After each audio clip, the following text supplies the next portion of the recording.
जय हिंद। तो इस वीडियो में हम समझेंगे कि बिजली कैसे बनती है और हमारे घरों तक कैसे पहुंचती है।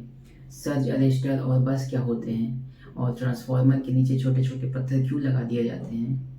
देखिए, किसी भी चीज़ को एक जगह से दूसरी जगह ले जाने के लिए स्पीड की जरूरत होती है। तो करेंट की स्पीड को हम वोल्टेज कहते हैं और उसी को पोटेंशियल कहा जाता है और टेक्निकल टर्म में उसी को टेंशन कहते हैं। इसका मतलब होता है कि किसी भी चीज को कितनी स्पीड से जाना। जैसे कि सपोज मान लीजिए कि हमारे घरों में एम्पियर होता है। एम्पियर मतलब कितने एम्पियर का करंट है। तो एम्पियर जो होता है वो नंबर ऑफ इलेक्ट्रॉन होते हैं। Sorry for saying phones, number of electron. लेकिन नंबर ऑफ इलेक्ट्रॉन कुछ नहीं कर सकता है, उसके लिए स्पीड चाहिए, क्योंकि अगर स्पीड ही नहीं रहेगा तो वो फिर मूव नहीं कर पाएगा। अब आपके मन में सवाल आ रहा होगा कि कितने हाई वोल्टेज वाले करंट को टावर के माध्यम से ले जाया जाता है।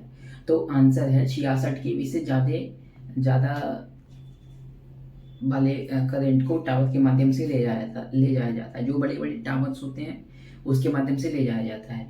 अब हम समझते हैं टावर का जो नीचे का हिस्सा होता है उसे हम टावर बॉडी कहते हैं। टावर के ऊपर का जो हिस्सा होता है वो ऊपर जाके एक केज पिंजड़े का आकार लेता है, इसलिए उसको क्या कहते हैं, केज कहते हैं। और जो सबसे वाला ऊपर वाला हिस्सा होता है जहाँ से एक ही वायर गुजरी होती है उसको हम कहते हैं पीक।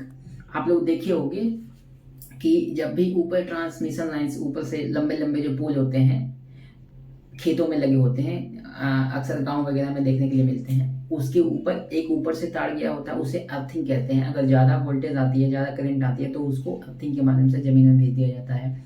और जो साइड में जो लगे होते हैं दोनों साइड, वो आर्म होते हैं जो कि एक इंसुलेटर से बने होते हैं।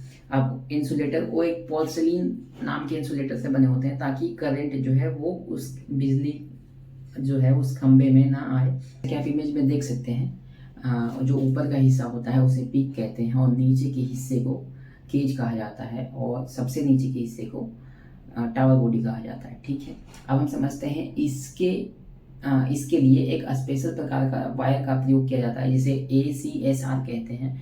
ACSR का फुल फॉर्म होता है एल्युमिनियम कंडक्टर स्टील रेनफोर्स्ड। इसको जो बीच का जो हिस्सा होता है वो स्टील से बनाया जाता है ताकि उसकी इलास्टिसिटी बनी रहे, ताकि वो जल्दी टूटे ना। ये जो दो टावर के बीच की जो दूरी होती है वो 300 मीटर होती है और इसको स्पैन कहा जाता है। अब ये दूरी हमेशा ज़्यादा और कम होते रहती है। जैसे कि अगर कहीं घुमावदार जगह है तो वहाँ पर इसकी दूरी बढ़ जाती है, और अगर सीधा स्ट्रेट होती है तो वहाँ पे इसकी दूरी 300 मीटर होती है। अब हम समझते हैं जो ऊपर का हिस्सा का जो तार होता है, ऐसे झुका हुआ हिस्सा होता है, दोनों दोनों पोल के बीच का जो ऐसे झुका हुआ हिस्सा होता है उसको सैग कहते हैं। और नीचे के हिस्से को, मतलब जमीन से नीचे का जो हिस्सा होता है, नीचे से तार की जो दूरी होती है उसको ग्राउंड क्लियरेंस कहते हैं, जैसा कि आप इमेज में देख सकते हैं। जंपर वायर क्या होता है?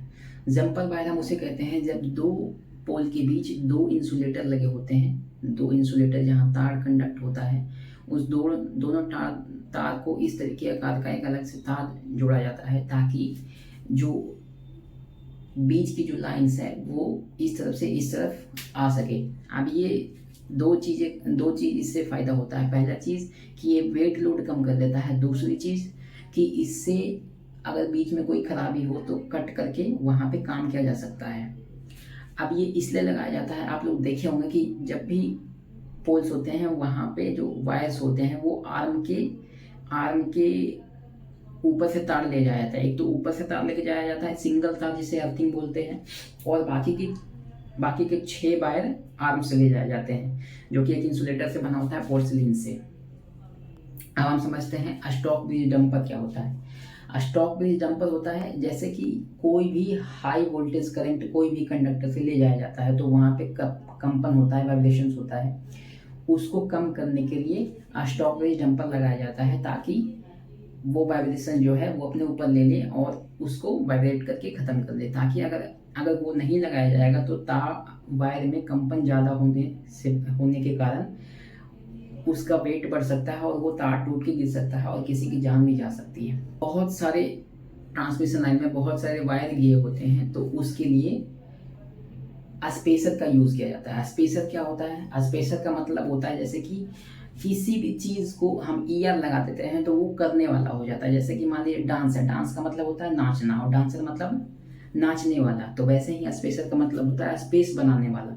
अब हम समझिए कि स्पेसर लगाते हैं वायर को अलग रखने के लिए, ताकि एक दूसरे से चिपके ना और शॉर्ट सर्किट ना हो या ब्लास्ट ना हो। ठीक है, अब हम समझते हैं स्पेसर के आकार। स्पेसर के आकार बहुत तरीके के होते हैं। राउंड शेप में भी होता है, रेक्टेंगल शेप में भी होता है, स्क्वायर शेप में भी होता है। आप लोग देखे होंगे कि तार के बीच में चार वायर गए होते हैं, उसके बीच में एक राउंड शेप का या रेक्टेंगल शेप का लगाया जाता है। अब सर्ज अरेस्टर क्या होता है और बस क्या होता है उसके बारे में बात करेंगे। सर्ज अरेस्टर हम उसे कहते हैं जब पावर ग्रिड या पावर सब स्टेशन जिसे आप कहते हैं, सब स्टेशन वैसे ये ऑफिशियल लैंग्वेज है, और पावर ग्रिड आप अपने भाषा में कहते हैं। गांव वगैरह में पावर ग्रिड ही बोला जाता है इसे।